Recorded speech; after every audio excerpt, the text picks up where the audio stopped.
could talk about games played by Ryan and Mike. A modern, a retro video game show.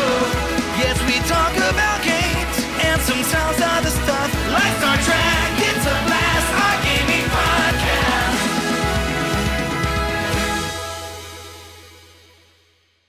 I was thinking the other day about Metroidvanias and what constitutes a Metroidvania, what makes a Metroidvania, because that term gets thrown around a lot. People talk about Metroidvanias, and I was thinking, is Super Metroid a Metroidvania? Is Castlevania Symphony of the Night a Metroidvania? Because Super Metroid is a Metroid game. Castlevania Symphony of the Night is a Castlevania game. So I was thinking, outside of games that are actually Metroid games and actually Castlevania games, you have a game like Axiom Verge, right, which is neither, but people call it a Metroidvania. See, to me, that makes more sense because it has aspects of both Castlevania and Metroid and then fuses them together, and then you have a new game series, and I can understand why people would call it Metroidvania because it uses some elements from both series. But my question to Ryan was, but would one consider Super Metroid and Castlevania Symphony of the Night a Metroidvania or not? Here's how you do it. And I think, of course, Castlevania Symphony of the Night and Super Metroid are Metroidvanias. But the way that we can scientifically prove this is by making a definition. What makes a Metroidvania a Metroidvania? And I think there's some key things that it must have. Okay. And if something has all of these things, or most of these things, then it's a Metroidvania. Okay. And I think the first thing that makes a Metroidvania is it is a side-scrolling platformer. Side-scrolling platformer. Number one. Number two, it has to have an open world design. Open world design. Okay. How about the I feel like my main thing is it's got to have like the map system to where you're like going to save points and all that. Well, hold on. Yeah. We'll get to that. Okay. It has to have clearly defined zones. Okay. Like the long Brinstar, yeah, Norfair, okay. the library, the castle wall, places like that. It has to have character ability based progression. Like you get the double jump. You get things as you go. So super missile.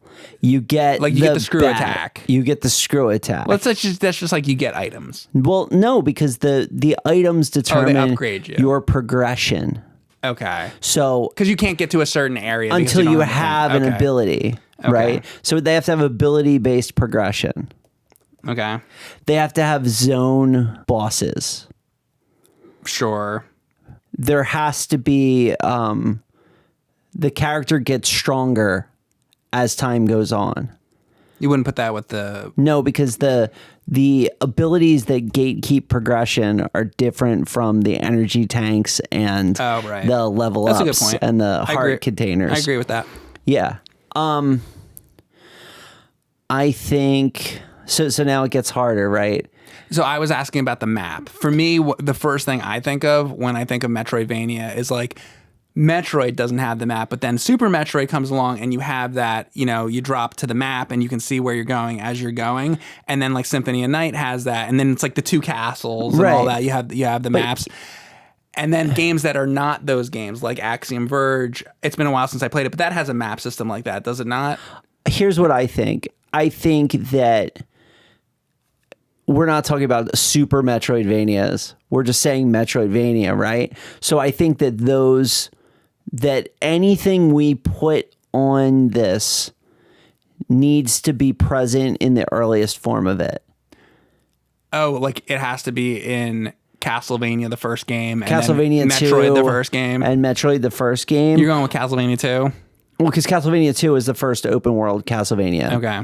But they don't have ability-based progression. Mm-hmm. I mean, they kind of do in the Crystal and stuff, but to beat Metroid, do you need to have the high jump or the screw attack? And I know in Castlevania, I've beaten it with a whip only, so you don't need anything. You can beat it without it. Castlevania 2? Castlevania 1, I mean. Oh. Castlevania 2, there's things you do need to beat it. Castlevania 1 is not a Metroidvania. No, it's not. Right? Right. Castlevania 3 is not a Metroidvania. No, it's not. Castlevania 2 is a Metroidvania. Because it meets the criteria, or a large number of criteria. I would say that having a map is on there, because having like the map with the rooms, But save then that's points, the thing is like Castlevania 2 Simon's Quest does not have that map. So is that part of the criteria? It's kind of, that's where it gets a little right. That's why we're doing this. Yeah, exactly. You know? But it doesn't have to have all the things. It just has to have enough of the things. To be right. That makes sense. Right. It doesn't have to have every single element. Okay. So we can put that in there. You have save points See, I'll just put save points and map. and map. So, okay, all these things. But, so here's my question, and here's the part that really, this is what struck the whole thing for me, and this is the part I'm trying to answer. So we say, right, that Symphony of the Night is a Metroidvania, right? Sure. But it is a Castlevania game, so isn't that redundant? No, because not every Castlevania game is a Metroidvania.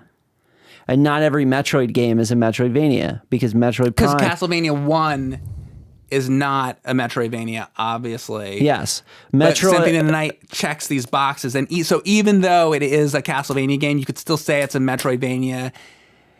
It is. I think it is still a little redundant, but it is redundant, but it's still a Metroidvania. So here's the thing. Metroid Prime is not a Metroidvania. Metroid Other M is not a Metroidvania. Metroid Hunters is not a Metroidvania. Wait. So why would Metroid Prime not be a Metroidvania? Because it doesn't have all of those things. Okay, let's see. So Metroid Prime. Zone bosses, yeah. Okay. Get it stronger, yeah. Item progressions on ability, yes. Defined zones, I think so. Okay. Open world, yes.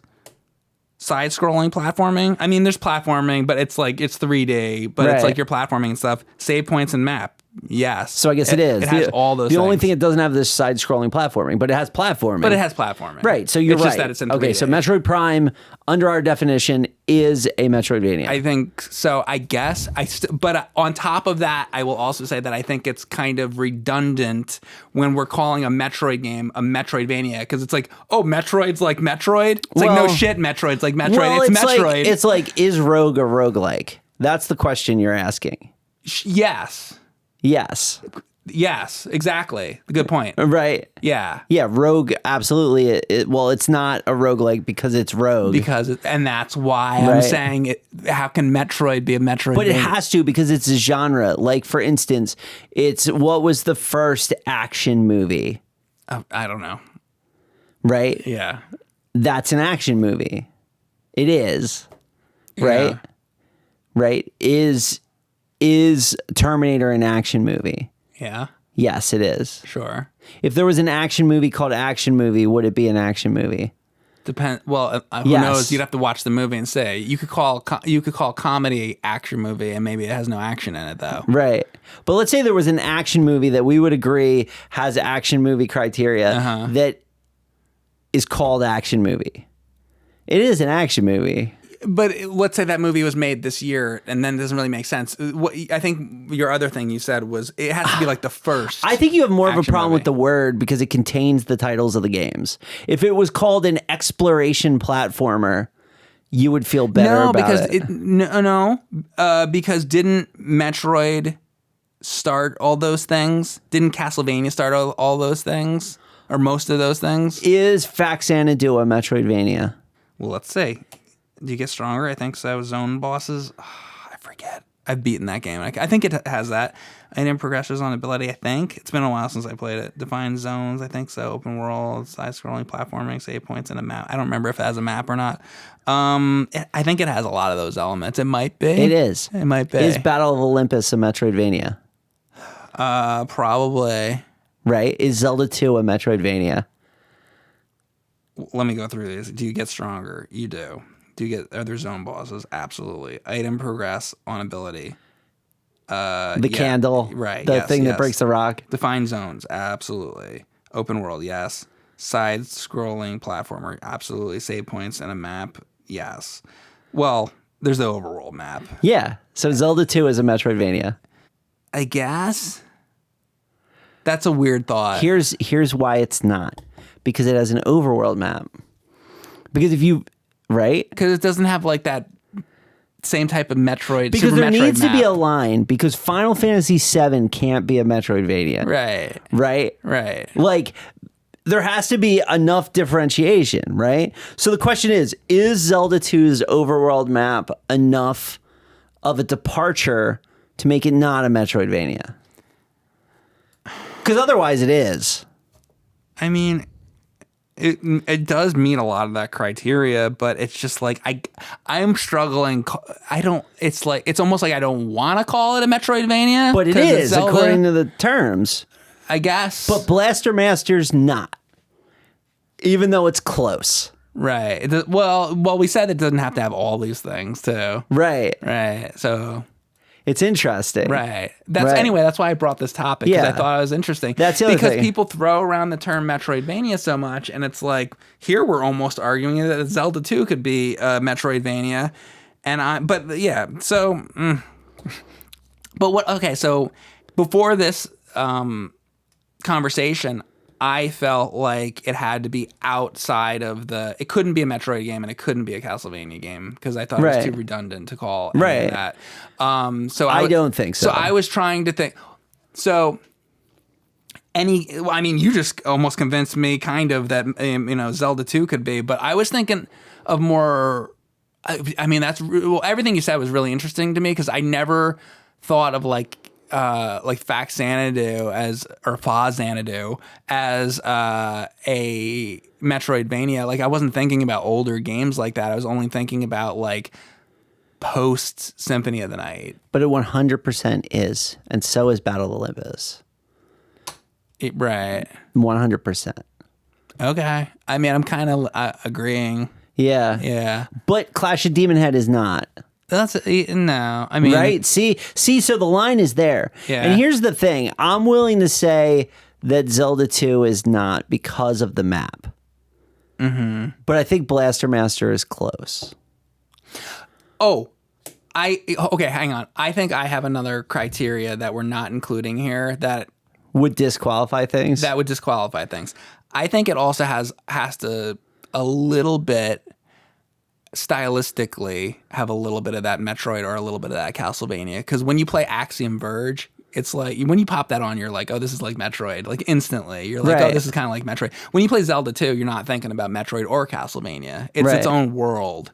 So, I mean, to an extent, it's like, and I know you're saying Battle of Olympus is, and I would agree, but does Battle of Olympus have stylistic elements of Metroid or Castlevania? I mean, it's a side-scrolling platformer. But then Mario is a Metroidvania. No, it's not, because it has levels. The minute you have levels, you're instantly disqualified. Okay. It has to be open world. Open world, okay. Has to be. Right. That is a minimum requirement. How about an open world? Is there an open world Mario? What about Mario Odyssey? It doesn't have ability-based progression. Because you get the mushrooms and shit. Right. Yeah. Okay. Right. You don't get stronger. No. Right. Now I'm trying to think of games that this is where you guys can come in with the comments and maybe give us some suggestions and whatnot. But anyway, that was the idea, and I just kind of felt like. But I think that's the way you do it. You list the things that make the genre, and then you check off. Right. How many things do you have to make a thing a Metroidvania? Yeah. Right. But I think that there's two categories in the list we made. There's things that are required, like open world. Like if you're not open world, you're immediately out. Okay. Yeah. Right? Yeah. If you don't have ability-based progression, you're out. You're out. What do you think about the stylistic? Well, then, are you willing to make Metroid Prime not a Metroidvania? Kind of, because I don't really want it to be one. Right. You know? So, at that point, is Eagle Island a Metroidvania? Yeah. Well, then, right. Yeah. It is. Because it has open world, ability-based progression. Just because the dungeons are procedurally generated. It's because Metroid Prime is the 3D right. First person. Yeah. Is why I don't want it to be. Okay, but what about the 2 Castlevania PlayStation 2 games? So I guess what I just answered to myself is like it needs to be 2D. It can't be 3D. Because the 2 Castlevania PlayStation 2 games are in the same boat as Metroid Prime. So it needs to be 2D? I would say it needs... Well, it can't be first person. Because if you were behind the back, like if it was third person, then maybe... Right. But some of those PlayStation Castlevanias are third person that you're talking about. Yeah, they are. I'd probably be more okay with that than I would Super Metroid. Bloodstained is... I'm sorry, Metroid Prime. Yeah. What about Bloodstained? Bloodstained is 100% a Metroidvania. Yes. Yes. That absolutely, because it's not... That even more meets my... It's just... I guess this is just how much does it meet the criteria. Right. Like, okay, you can call it a Metroidvania, but another thing could be more a Metroidvania than another. Oh, yeah. Absolutely. You know? Yeah. Whereas, like, Axiom Verge doesn't have the bosses. Mm-hmm. Has everything else, though. Axiom Verge 2, I mean. I wanted to ask you a question. So other than platforming, what is Castlevania about Axiom Verge? Well, Axiom Verge 2 has, like, melee weapons and... 1. It's more... It's more Metroid. But then why are we calling it a Metroidvania? Okay, but going back to Eagle Island, what does Eagle Island have to do with Metroid? Nothing, but it has some of these elements. It has all of them. Right. It has every element. Right. But it's aesthetically fantasy versus aesthetically... Right. I don't think that under the Metroidvania umbrella, you can look at aesthetic. Okay. Because it's... That's what I was trying to do here, is see if we could qualify or disqualify style. And I don't think that can be part of the criteria. The other thing is, like, there are mainline Castlevania games that are Metroidvanias that have very serious look. You know what I do want to put on here as far as criteria? I want to put cannot be first person. Yeah. I don't think a first person game is going to be Metroidvania. No, because then it's like an adventure game. Like, if you allow it to be first person, then games like Deathloop. Then that's a Metroidvania? No. It's too weird. It's too different. Yeah. You know? Can't be first person. Yeah, it's just too far away. Yeah. You know? I would argue that another disqualifier is purely storyline-based progression. Like a game like Assassin's Creed is not a Metroidvania. Well, that's so different. Even though it's open world. Okay, so let's see what that... It has open world, defined zones, yeah. Item progression on ability. Does it have that? I mean, you get like the tomahawks, you get like the blade. I guess so. Yeah. Zone bosses. It's all storyline based. They're like individuals, but they are... There's the assassination target in each zone. There kind of is. Yeah. Getting stronger. Does your like energy bar go up? Yeah, it does. Okay. I just kind of forget. Side scrolling platforming. Well, that's like a third person. It's third person. So that one, no. So I think they have to be side scrolling platformers. I kind of think so too. Whenever I think of if you're thinking about like Symphony of the Night, it's got to be that kind of shit. Like Axiom Verge, Symphony of the Night. It's got to have that side-scrolling, like Super Metroid shit going on. Side-scrolling platformer. That's why. So there you go. It's not. So Metroid Prime is not that. Metroid Prime is not, and Zelda 2 is not because it has the overworld map. Okay. Tell us what you think. Yeah. About Metroidvanias and whether or not, are any of the things that we said do you not agree with? Can you add to this discussion? Are there games that are considered Metroidvanias that you think are not a Metroidvania? Let us know all that stuff in the comments. And thanks for watching. We are waiting for the Dark Souls of fighting games. Let us have it. We're ready. Soul Edge has nothing on a lightsaber. Like, I'm sorry. James Earl Jones comes back. No! Oh no! Oh! I don't don't think kids trade games anymore. I need that sense of accomplishment, and it wasn't there. And I think that was a major flaw. The way they engineer these is just phenomenal. As much as you're into like the comics, I was very into the toys, so I was on like the message board all the time.